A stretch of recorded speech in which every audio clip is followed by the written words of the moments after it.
Welcome to So-and-So, brought to you by Bernina, made to create. I'm Meg Goodman, and you're about to enjoy a casual conversation with a special member of the quilting community. A casual conversation about how they got started, what inspires them, what excites them, and their connection to this community. Our guest today is Jinny Smanik, who loves all forms of family. The first family on this list is her own, as she's a mother of 3 and a grandmother of 4. The second family Jinny is passionate about is her family of faith. She has served in both Presbyterian and UCC churches over the past 20 years. Ordained in the Presbyterian Church, PCUSA, she's a graduate of Heidelberg College and Yale Divinity School. Her third beloved family is the Quilters, who have been a community of support over the course of many years. Jinny has been passionate about quilting ever since she taught herself to piece by hand in 1986. Quilting has connected her to the generous and kind community that pieces and stitches together. Hi, Jinny, and welcome to So-and-So. Hi, Meg. Grateful for the invitation and honored to be here. Absolutely. In the introduction, we talked about family. There's a theme here, and you are passionate about family. You've embraced this in many areas, your own family, your church family, and your quilting family. So tell us about the common thread that runs through each of these, and what do each of these families bring to you? That's such a great question, Meg. I believe that what ties all these families together is that they understand the value of shared story, stories that connect and support. In families of all kinds, individual threads are woven into a new, unique fabric of life. Family stories remind me of my roots and tell me who I am. The biblical story offers the grounds for my faith, and it grounds it in a history of a lot of people of faith. The stories of quilters, in a very special way, affirm and connect on an artistic level, a visual level, but also a tangible level. So you started quilting in 1986 when you were piecing by hand, but even before that, your mom taught you to sew. So tell us a little bit about how you started to sew, how you started to quilt. Take us on that journey. Yeah, so my mom taught me to sew actually on a treadle machine, an old Singer, which was delightful. I learned to sew because I wanted new clothes and we couldn't afford much. And so all the way through high school and into college, I made my own clothing. So quilting is kind of a direct connect to that. It's putting fabric together in ways that make something beautiful and practical. So that's how I started. I actually taught myself to quilt by hand from a book by Georgia Bonesteel. And from there, my love of quilting and fabric just grew. So you've talked about your love for the feel of the fabric and the sound of the machine. Oh, yeah. And I've heard the sound of the machine from other people. Tell us a little bit more about that tactile and that hearing experience. Yeah, that's so interesting. Yeah, because it is all those things. It's not just visual. The feel of the fabric, different fabrics have different weaves and therefore different textures. And each machine has its own song that it sings, a tenor. It tells you when things are going well with it and when things are not. And I love that the sound of a machine can calm a stitcher in the same way that music calms people. So every machine has their own story that they tell you as they stitch along. Sure, sure. Now, I want to talk about the quilting community. Let's focus on them and talk about how and why they form such a strong connection. So I have moved around every several years my entire life. And the quilting community has been one of the ways that I've connected. Walking into a fabric shop with something that you've created always sparks a connection. Quilters are interested in what each other are doing. They're always supportive. Um, They understand the beauty that lies in piecing things together, how to create something that tangibly expresses who they are, and they appreciate what they see in what somebody else has created. I think it's also, they exude the warmth that a quilt offers also. So they are kind of what they do in a way. Quilts are warmth, tangibly and intangibly. And that spirit that connects, that community that binds us together, has been just a really supportive and affirming force in my life through all the different places I've lived and all the different phases I've been through. Now, you were talking about the support. I'd like to get a little closer to this. You have a very personal story about this quilting community connection because of a health journey. Would you share that with us? Sure. I was diagnosed with cancer in 1995, and rapidly went from running my family and working full time to a journey of healing, surgery and all that. I had been part of a fabric swap, watercolor quilters that exchanged small pieces of fabric for the quilts that we were making together. And I let them know that I had cancer and was having surgery, mostly as a way of telling them that I wouldn't be part of the swap for a few months. And a totally unexpected result was that I started receiving cards and personal notes about their experience as they shared their different journeys with cancer with me, in just using their stories to support me as I was going through mine. Mm-hmm. And in those cards, they included scraps of fabric, some of them handmade, some of them with images that they thought would be meaningful. And I proceeded to take those fabrics and others that I had gathered and design a quilt that was my journey through cancer, which I put on a wall in the room where I was recovering and eventually sewed together at my machine. For me, one of the important pieces of that, not only was the quilt beautiful and described my journey well, but when it was done and I held it up, when it was all pieced together as a top, I held it up for my husband to look at. He said, "Did you intentionally put the cross there in the middle of the cancer?" Then I had not. It had evolved. So also there's a spiritual aspect to quilting for sure. So where's that quilt today? Right now it's in a trunk in my bedroom. It's one of many that I cycle through my walls, but I take it out fairly often to remind myself both of the support of that community, my family, all the families that I value supported me in that time, and the quilters in particular. Sure. Now, there is actually a picture of that quilt out there in a book that's been published. Yes.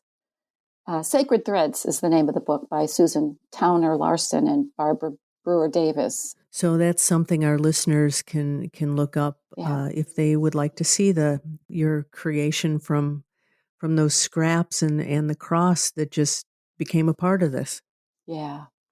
Ginny, you mentioned watercolor quilting, and that's something that you really enjoy. Tell us more about this form of quilting and why you enjoy it so much.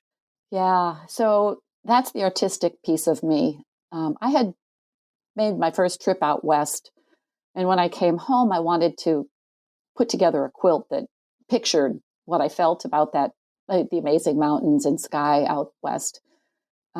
And at the same time, I came across a book about watercolor quilting and realized that one way I could express my artistic side, my creative side, was to paint with fabric, which is what watercolor quilting does. It's kind of like Monet with pieces of color from a variety of different kinds of cloth. Mm-hmm. It's possible to put together an image or just a feeling. So it's like painting with fabric.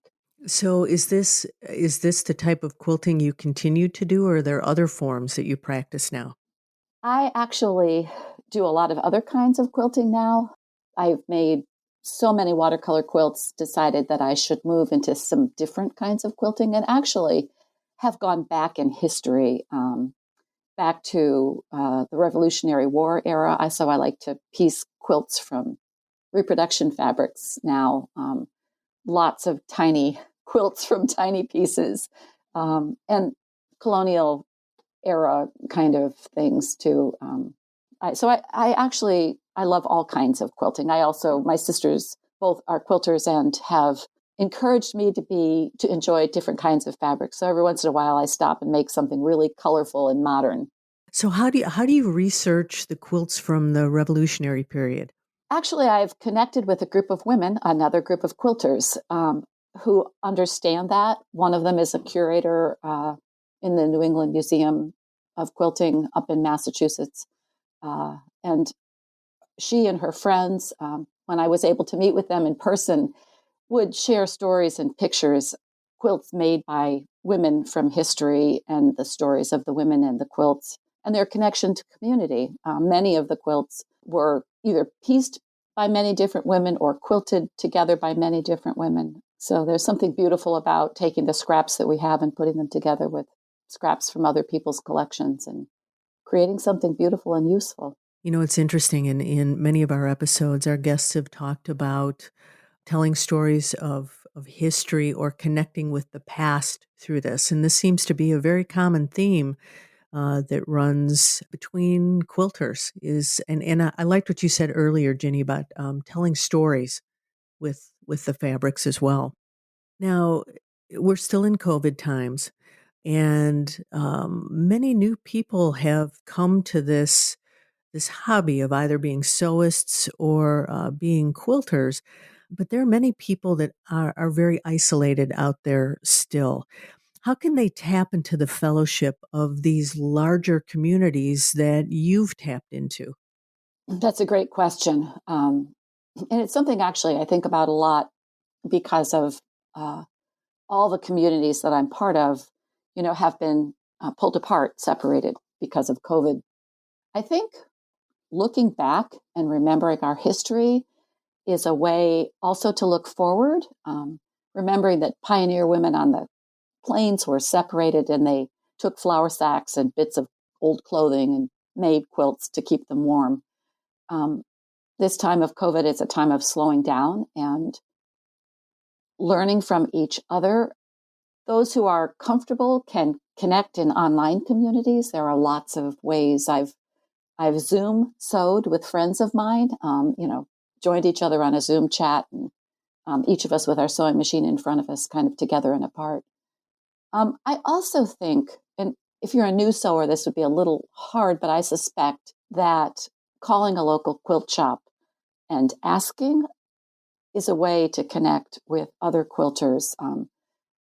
We are famous for not only 2-inch square swaps, but block swaps and making community quilts and using our art to help those who are hurting in hospitals. Quilts are often sewn for children in hospitals and veterans and other people in need, shelters.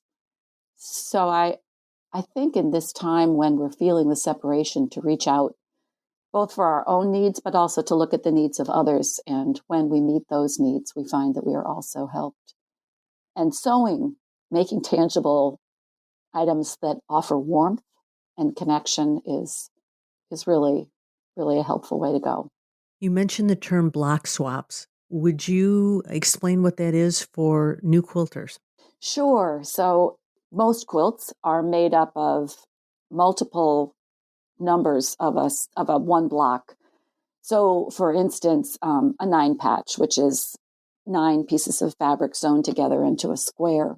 Sometimes what quilters enjoy doing is taking what they've made, perhaps making 8 or 9 of the same thing, and then sending it to a group of friends, and they each send you one of theirs. And what you wind up with is a quilt made up of blocks that were created by a variety of different people. And that's done by mail. So at home, you sew 8 blocks that look the same, and you send away 7, and you receive back 7, and you wind up with 8 different blocks. And are these through special communities that you tap into? They usually are. And again, quilters are the loveliest people. And women who own quilt shops and men who own quilt shops are often some of the kindest, most generous, connectional people that I've met. Often in a new place, I've walked into a quilt shop and had that owner connect me with a group of other quilters. So for those who are feeling isolated and alone, look up your local quilt shop in the phone book. Call them up. If you're able, put on a mask and visit from a distance. It's a way to connect tangibly with people who are willing to help teach and learn from you and help you grow as a quilter. Now, Ginny, I'm going to ask you one more question that I ask all of our guests, and that's, what question didn't I ask you that you wish I had? Oh my. I may have already said this, but human connection is so important, and quilting is a way to connect and offer each other warmth, both tangibly and intangibly. Quilt is also an art. Quilting is an art form and a way of expressing emotions in helpful ways. Sometimes when we think about quilters, we think about little old ladies, but the work that happens around a quilt frame, or that happened around historic quilt frames, where women sat and talked through the stories of their lives as they pieced together a top and a backing, the stories that happen when groups of quilters gather online or in person, the stories that are exchanged are uplifting, they're spiritual in a different kind of way, and they are creative in a very deep and meaningful way. So, Again, the community and family, and back to the beginning of this podcast, certainly understandable why these three families in your life are so important to you. Ginny, this has been a wonderful conversation, and I want to thank you so much for sharing your story with us today. If any of our listeners would like to reach out to you, what's the best way for them to do so? email is the best. Sure. And what's that email address? Virginia.smanik@gmail.com. And that's Smanik, correct? Correct. Okay, great. Ginny, thank you again. And thank you, Meg. It's really been a pleasure. Well, there you have it. Another story about someone just like you. Someone for whom quilting is so much more than a hobby. It's a way of life. It's a connection to something bigger. If you know someone you think has an outstanding story, a story that should be shared on this podcast, please drop me a note to megoodman@theflintrock.com and put "You should hear their story" in the subject line. Be sure to subscribe to this podcast on your favorite platform and visit our website, soandsopodcast.com, for more information about today's guest and all of our guests. That's SEWANDSO podcast.com. And finally, I want to thank Bernina for making this program possible. I'm Meg Goodman, and I look forward to you joining us next time on So and So.